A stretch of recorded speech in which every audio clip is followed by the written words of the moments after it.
Good news! May bagong SSS Loan Light o microloan na maaaring umabot na hanggang 20,000 pesos ang pwede mong i-loan.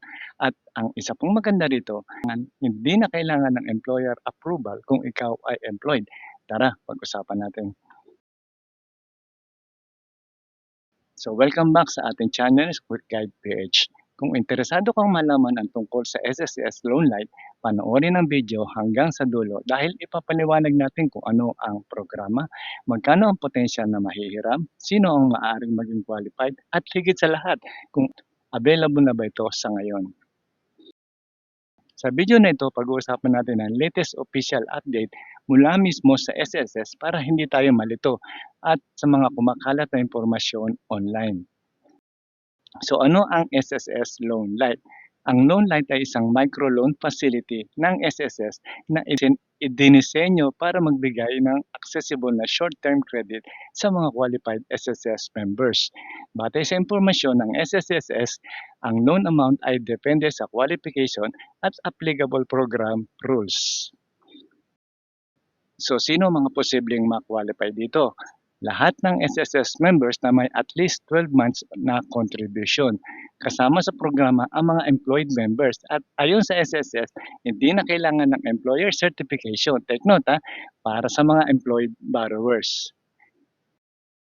So magkano naman ang pwedeng mahiram?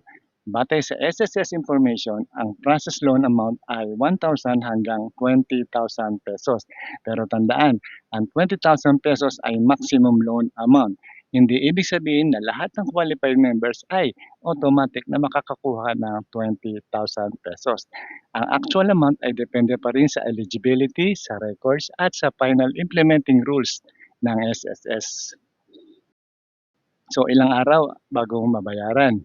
Ang loan light ay intended bilang short-term microloan. Short-term lang po yan at ang repayment period na inilatag ng SSS ay nasa 15 hanggang 90 days lamang. So may applicable interest din kaya mahalagang hintayin ang final official guidelines. So bakit wala pa ring application hanggang ngayon? Marami ang nagtatanong kung inanunsyo na ang loan light, bakit hindi pa kami makapag-apply?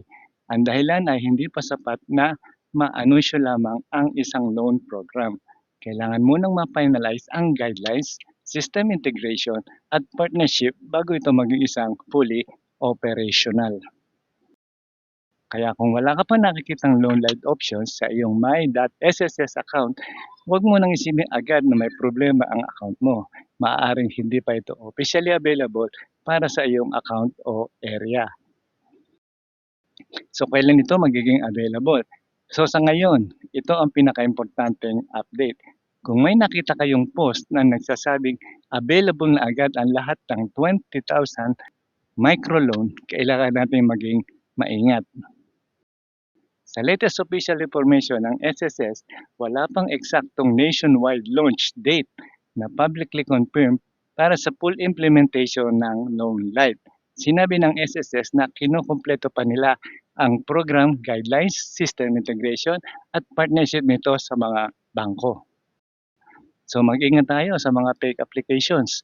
At dahil may malaking interest sa 20,000 pesos SSS microloan, mag-ingat sa mga nag-aalok na sure approval, nagpapabayad para sa mga application o humihingi ng OTP, password o personal banking information.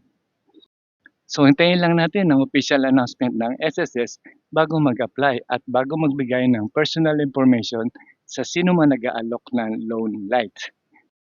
Kung gusto mong malaman agad ang latest official update kapag may bagong mga announcement sa SSS, subscribe lang kayo sa Quick Guide PH at i-click nyo ang notification bell.